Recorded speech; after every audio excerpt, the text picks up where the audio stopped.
My heart attack story actually started 2 weeks before I was hospitalized with that heart attack. It was very early in the morning, about 6:30. I was out for my usual early morning walk, and suddenly, out of the blue, central chest pain, nausea, sweating, and pain down my left arm.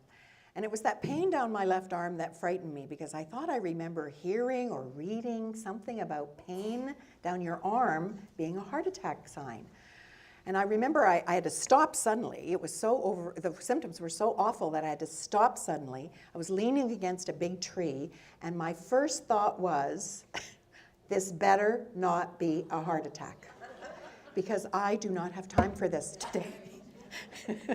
I was just like Elizabeth Banks. By the way, Elizabeth Banks has a sister and a mother who both live with heart disease, so it's a cause that is near and dear to her heart, literally. Anyway, after about 5 or 10 or 15 minutes, the symptoms began to ease up, which was good because as I was leaning against the tree, I was looking up and down the street. It was in Fernwood on Belmont, if you know that neighborhood. Not a dog walker, not a commuter, not a sign of life anywhere on that street at 6:30 in the morning. And I was starting to panic about I knew something was very wrong with me and there was nobody to help me. But after a while, the symptoms seemed to be easing up. And so I started walking very slowly, and I seemed to be okay. So my first thought was, well, glad that's over with. Except for that pain down my left arm.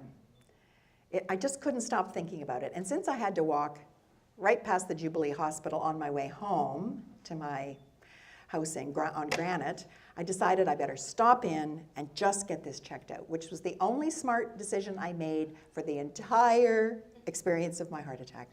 And in the emergency department, everything swung into high gear. If you come in and say, I think I'm having a heart attack, you get moved to the front of the line.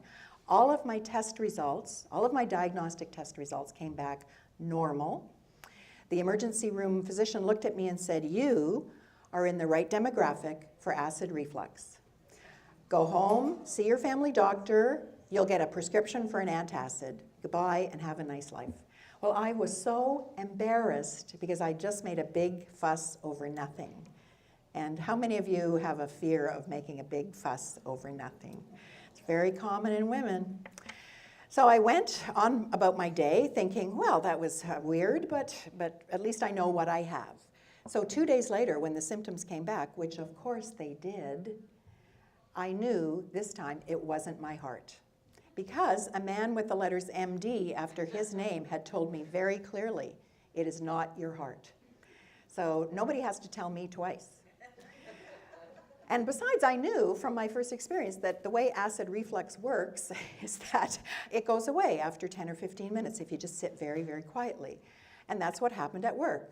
I was at my office the second time it happened. I worked at Victoria Hospice. I was sitting at my computer, not moving a muscle, and the same symptoms hit. Central chest pain, nausea, sweating, and that pain down my left arm. So by the end of the week, I was getting used to these episodes of acid reflux happening. I was chewing Tums and Gaviscon like crazy, which were not touching this acid reflux. And I was really shocked at how awful this condition was. Has anyone ever had acid reflux? I haven't, but I honestly think it's more than acid reflux. I've had it for years. Yes, so it could be. Worse. And it's really awful, isn't it? It's horrible. So I thought, how can people live with acid reflux? So by the time 2 weeks went by, these episodes were happening every day, sometimes several times a day, back to back. The last 2 days of that 2 weeks, I was in Ontario. I went to Ottawa for my mother's 80th birthday. And during the weekend, I did not want to make any kind of a fuss because I don't want to ruin my mother's 80th birthday weekend, right? Because all of our family have flown in from all over to help celebrate my mother's life. And one of the worst episodes was sitting with my sister Catherine, who's standing at the back of the room. Hello. And I was sitting on the couch of my other sister's house in Hamilton, and I was starting to have another one of these episodes, which I told my sisters about, but they thought, oh, wow, that's really awful about acid reflux. And she said, I must have looked like death warmed over because she said, are you okay? Do you want me to call somebody? And I said, no, it'll be okay. It goes away in about 10 or 15 minutes. And sometimes it did. So I was totally thinking as I was flying on the way back home. By the way, I had 2 more really bad episodes at the Ottawa airport and 2 more on the plane on the 5 hours. And at no time did I say, I should call the flight attendant over for help, even though I knew something was very wrong. I was very ill. By this time, I could hardly walk 5 steps without having to stop. And on some level, I'm not a doctor, but even I know that not being able to walk is not a sign of indigestion. But I didn't want to call the flight attendant because I didn't want to make a fuss on the plane and be that passenger they have to turn the plane around for because of a medical emergency. How embarrassing would that be for indigestion? So I just grinned and bared it, if that's a word, until I got to Vancouver. And when I landed in Vancouver Airport, if you know the Vancouver Airport, where you fly in on the big flights is an overnight walk from where we have to catch the little flight to Victoria. And I knew I could not walk to my next gate. So I flagged a ride on the little Air Canada golf cart with a very nice lady, and she dropped me off at my appropriate gate, and somehow I managed to get onto the little plane for the 25-minute flight. And even on that flight, I knew that I could not walk to the baggage carousel. So I wasn't thinking straight, but I was thinking ahead, how am I going to get my luggage? So that's when I called the flight attendant over on that little short flight. And I said, can you arrange to have a wheelchair meet me in Victoria? And she looked at me and she said, are you okay? Because I hadn't come on with a cane or a walker or anything. And I said, yes, I'm fine. I'm just having trouble walking, which was true. I was having trouble walking. So a wheelchair met me at the gate. A very nice Air Canada man pushed my wheelchair all the way to the baggage carousel where I somehow, do you remember when we used to have free checked luggage? This was in 2008. I somehow managed to lug both my suitcases onto the little trolley and push the cart out to the long-term parking lot where my car had been for the weekend. Yes, yes, I did. And then I got into my car, and it took me half an hour just to recover from that, just to recover from getting my bags. In those days, there used to be a real-life person in the airport where you pay your part. Is it still there? Or well, anyway, there was a real-life person who I could have said, I'm in trouble, please call 911. But all I wanted to do at that stage was to get home. Have you ever been sick, really sick when you're far away from home, and all you want to do is get back home where suddenly everything will be okay if I could just get back home? And I'd already decided I was going to go back to Emerge. But are there any nurses or docs in the room? I worked at hospice with many, many nurses, and they all thought this was the funniest part, if there's such a thing as a funny part of a heart attack story. I wanted to go back to Emerge, I still knew it is not my heart, but I was thinking, this acid reflux is brutal, and how can I go to work tomorrow? I can't go to work tomorrow like this. So I wanted to go back to Emerge for drugs.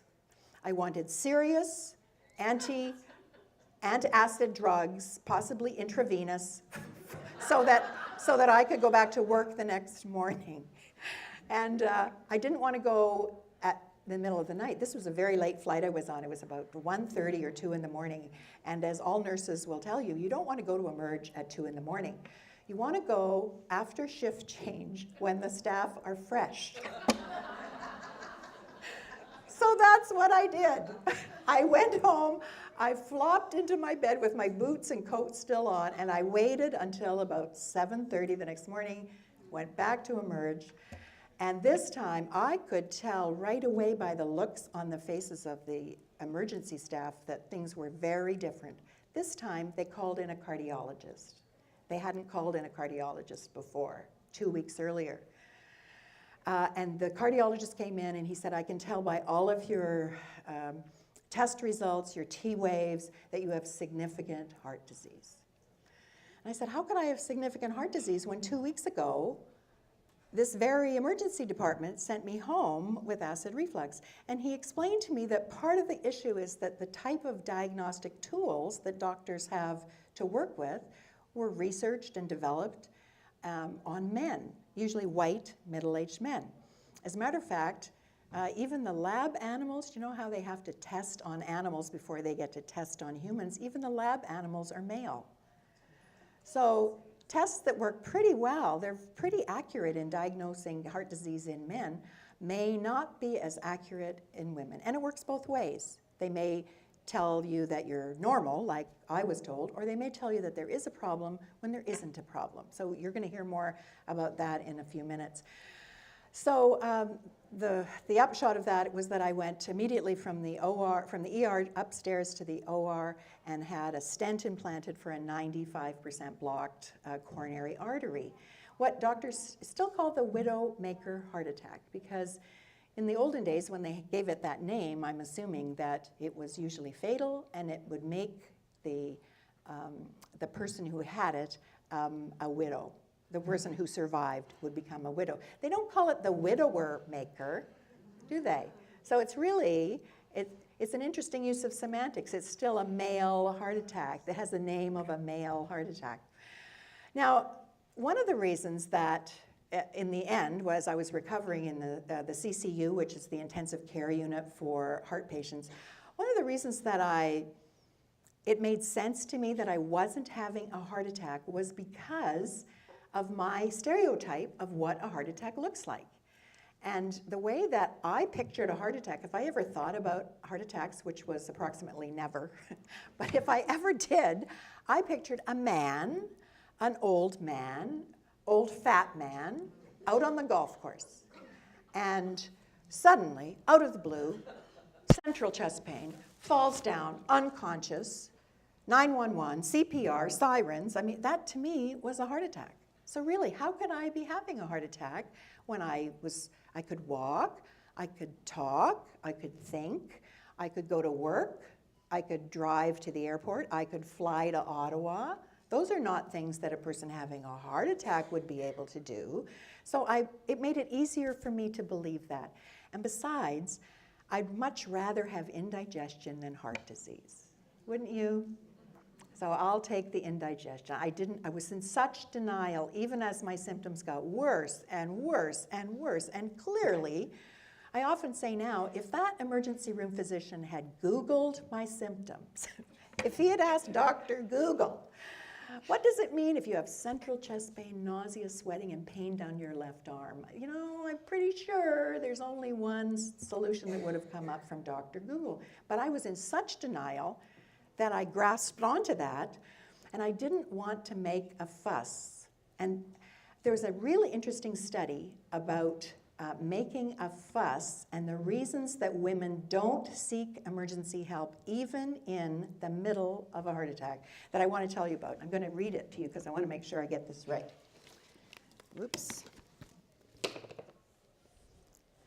So this study looked at women like me who had survived a heart attack and had not gone for immediate emergency help.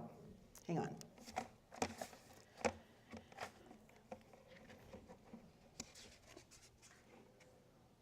So they discovered 6 common patterns of behavior. And again, this study and many, many more studies since then have been done strictly on women. This seems to be more common in women than in men. 6 patterns of behavior, and see if, as I'm reading this list of what the researchers found, see if you can relate. Can you identify yourself in any of these reasons that you would not seek help? The first is knowing and going. That's the only good one. That's what we all should be doing. And this is where women acknowledge something was very wrong. They made a decision to seek care, and then they acted on their decision within a short time, and that means within 5 to 15 minutes. So that's what we all should be doing. If we have those kind of symptoms, we should act on them in 5 to 15 minutes. The second category was called knowing and letting someone else take over. This is where women told someone about their troubling symptoms and were willing to go along with the recommendation to seek immediate medical help. Now there's a third part that is not so agreeable, and that's called knowing and going on the patient's own terms. Women wanted to remain in control. They were not willing to let others make decisions for them, and they openly acknowledged that they did not like to ask other people for help. Can anybody relate to that? These are the women, by the way, who drive themselves to emergency. I had a woman in one of my talks who took the bus to emergency in the middle of her heart attack because she didn't want to be a bother. She said, I could have asked my neighbor. I know my neighbor was home that day. I could have asked her to drive me, but I didn't want to bother her. Can you imagine how mad that neighbor was when she found out? Number 4 is knowing and waiting. This is what I did too. Women decided that they did need help, but they delayed seeking treatment because they did not want to disturb other people. Number 5, managing an alternative hypothesis. This is how researchers talk. The women decided the symptoms were due to indigestion or some other non-cardiac cause. They were reluctant to call 911 in case there's nothing wrong and I would feel like a fool until the symptoms became unbearable. And minimizing is the last one. And boy, did I do this for 2 whole weeks. Women tried to just ignore their symptoms or hope that the symptoms would go away and did not recognize that their symptoms were heart-related. So what do you think? Here's an entire group of researchers that do nothing but study women like me. And I felt better when I found out about this research because it was pretty embarrassing to have to tell my friends and my family who all made me tell the story over and over. And of course the question is, oh, for God's sake, why didn't you call 911? So it was kind of hard to explain. And then I found this great research. So now I can say, that's why I'm not the only one. So when I think about what I would have done in this case, had it been somebody else, not me, what decision would I have been made if it was someone like you in the audience, or a friend, or my sister? This brings me to a Mayo Clinic study on women's priorities.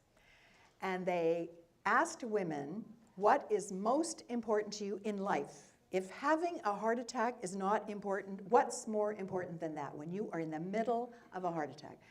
And they got some answers that I think will ring true for you. They sure did for me. Number 1 priority that all women said if they had children was children. So children, number 1. And I think this is true whether your kids are little or big, right? I'm still waiting to get to the stage where I'm not worried about my 40-year-old. So we're soon. Number 2 priority for women was home. Isn't that interesting? Where we live, how our homes look, how clean they are. As I like to say, nobody ever comes into your house and says, boy, is he a messy housekeeper, right? So we are very attached to our homes. Number 3 is work. Where we work, our workmates, the quality of the work that we're doing, it contributes to our sense of self-worth and self-esteem. So women rate their work very highly. For the whole year before my heart attack, I went into work every Sunday, which, by the way, was my day off. I went to work every Sunday because at Victoria Hospice we were launching a brand new website, which, as you know, if you've ever launched a huge, big nonprofit society website, is just too much work for me to do during my normal working week. And so I justified it in my mind. I actually said things to the nurses and docs like, you know, I actually get way more work done on Sundays because my phone's not ringing and I don't have to go to meetings. So I was normalizing this very abnormal behavior. You know, talk about work-life balance. I didn't have much of it for the entire year leading up to my heart attack. Now, number 4, so far on our list we've got children, home, work. What do you think is number 4 on that list? Anybody? Spouse? Spouses are on the list, but not yet.